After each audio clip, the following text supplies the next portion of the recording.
Boker Tov, aujourd'hui 24 Iyar, 29 mai, 39e jour du Homer, donc automatiquement 39e jour du Homer.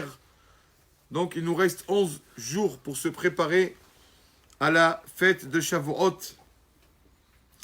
Et on va parler aujourd'hui, Bezrat Hashem, de l'importance de la préparation à cette fête. On a vu que le Orach Chaim Akadosh nous dit, qu'est-ce que la fête de Shavuot? La fête de Shavuot, c'est que Moshe Rabbeinu, après avoir les 10 commandements, Moshe Rabbeinu est monté au mont Sinaï. D'accord? Et donc, quand on voit les versets, on regarde les versets, on croit que Moshe était dans le désert et Hachem l'a appelé pour monter. Pas du tout. Il dit le Orach Chaim, Moshe ala Elokim. Moshe a commencé à monter vers la montagne de lui-même. Alors, Vaikra Elav Hachem, alors Akadosh Baruch Hu l'a appelé, lui a dit comme ça et comme ça. Donc en fait, on voit que la base de cette fête, c'est que Akadosh Baruch Hu, il attend le pas de la personne. Après, il appelle, après, il recevra la sainteté de la fête. Comme ça, il dit, voilà la phrase. Yesh techalada, tu dois savoir. Bechinat akedusha, lo takdim, et là, les mazmin ota. Si tu veux ressentir la sainteté de la fête de Shavuot, alors, comment tu es mazmin ota, comment tu l'as préparé? Des fois, on se dit, surtout cette année, surtout pour nous en diaspora, on dit, ça va faire 3 jours, ça va faire long. Le Shabbat, après Shavuot, c'est samedi soir, donc dimanche et lundi. Et quand une personne ne se prépare pas, pour lui, c'est lourd, c'est embêtant. Mais quand une personne se prépare et voit la sainteté de cette fête, ce qu'il peut percevoir, les cadeaux d'Akadosh Baruch Hu pendant cette fête, là, du nom de la Torah, alors la personne, il se prépare bien et il est très content qu'il y a 2 jours de la fête de Shavuot.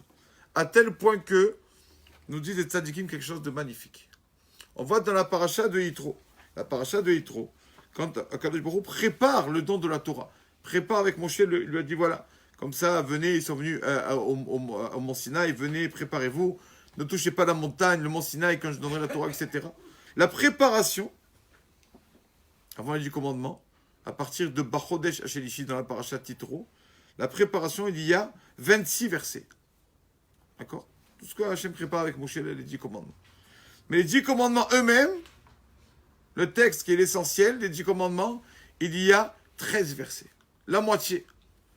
Qu'est-ce qu'on apprend de là?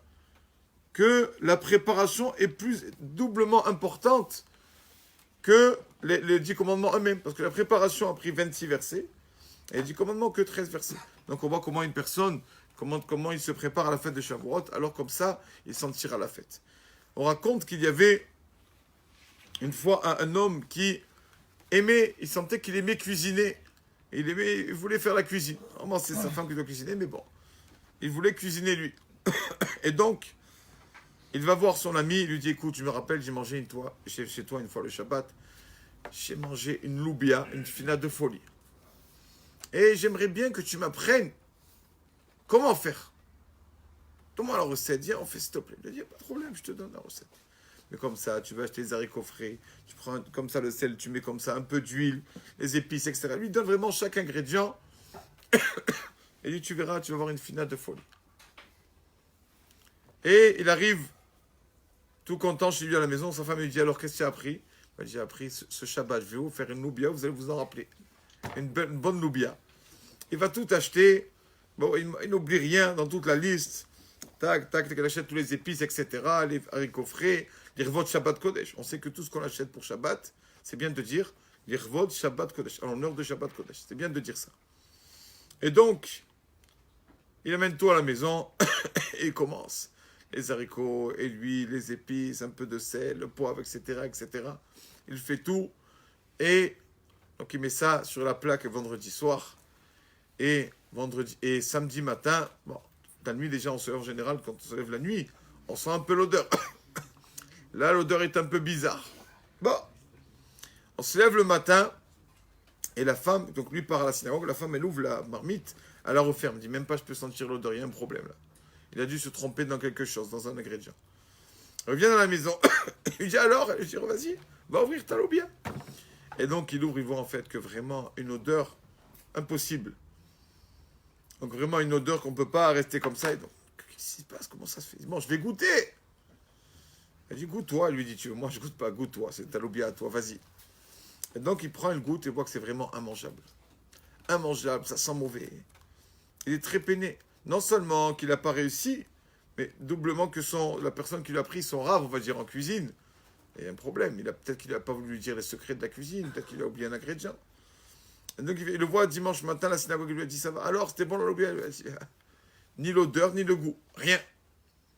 Comment ça se fait? Comment ça se fait? Il dit, tu as mis ça? Oui. Tu as mis le sel? Tu as fait ce que je t'ai dit? Tu as mis les haricots comme je t'ai dit? Oui. Tu as acheté où je t'ai dit? Oui, j'ai tout fait. Comme tu m'as dit, j'ai tout fait. Tu sais quoi? Impossible, il y a un problème. C'est ce que tu vas faire. Tu vas me reprendre tout de A à Z, comment tu as fait là ou bien. Depuis le début, on va trouver la faille et un problème. Et donc, il lui dit, écoute, ça va. Donc j'ai pris, comme je sais que les vieilles casseroles sont les meilleures, j'ai pris une très vieille casserole, que ça fait longtemps qu'elle était là-bas sur la moire, je n'avais pas lavé, il me dit, ah c'est bon, stop, c'est bon, j'ai compris. Tu as mis les ingrédients, tu as tout fait comme il faut. Mais la casserole où tu as mis tout cela, tu es tellement sale que tu es sûr que ta loubia ne peut pas avoir une bonne odeur, pas avoir un bon goût. Fais d'abord nettoyer la casserole, l'ustensile comme il faut, bien propre. Après, tu mets les ingrédients. Alors là, tu aurais, Baruch Hashem, tu aurais kiffé avec ta femme et tes enfants une belle loubia pendant Shabbat. Et nous disent nos sages, ça, cet homme-là, il aurait dû nettoyer la casserole, c'est vrai, s'il veut une bonne loubia. Et disent nos sages, Shavuot aussi, on doit nettoyer la casserole. Si on veut avoir la sainteté de la fête, si on veut vraiment avoir le don de la Torah, à Shavuot, ressentir une certaine sainteté, un certain engouement de faire la Torah, il faut nettoyer l'ustensile. Il faut le préparer, l'ustensile. Si on nettoie la casserole, après c'est bon, on aura une bonne loubia, on aura une bonne Torah. C'est ça, tout le monde sait que le peuple d'Israël, quand Hachem leur a donné la Torah, leur a dit, Naaseh venishma. D'abord, faire, c'est-à-dire se préparer. Après, on pourra entendre le don de la Torah. Donc, c'est quoi Naaseh venishma? C'est que la Torah, c'est d'abord on l'a fait, après on comprendra. On ne comprend pas toujours tout, on veut tout comprendre, on commence, on veut, pourquoi on fait ça? Pourquoi la viande? Pourquoi une gilade comme ça? On ne peut pas tout comprendre d'un coup. Naaseh, d'abord faire. Après, la personne, quand il fait, après il étudie tout ça doucement, il arrive à comprendre, à percevoir les choses. Ça, Naaseh venishma. Donc, il y a deux explications, on a dit aujourd'hui. Naaseh, bon. D'abord de faire, après de comprendre. Mais si on ne comprend pas les choses, d'accord, Rabbi Yitzhak de Berdichov, ils lui ont dit, comment ça se fait que tu ne comprends pas ton Dieu et tu fais quand même la Torah et les mitzvot? Tu ne comprends pas. Comment tu fais sa Torah et ses mitzvot? Alors il leur a dit, si je comprenais Dieu, alors je serais égal à lui. Quelle différence?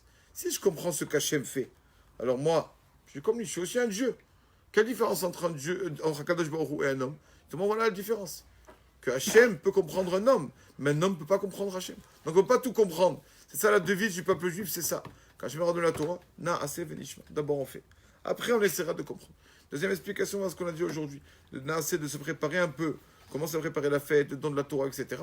Alors on pourra, Bezrat Hachem, avoir une fête remplie de sainteté. Amen.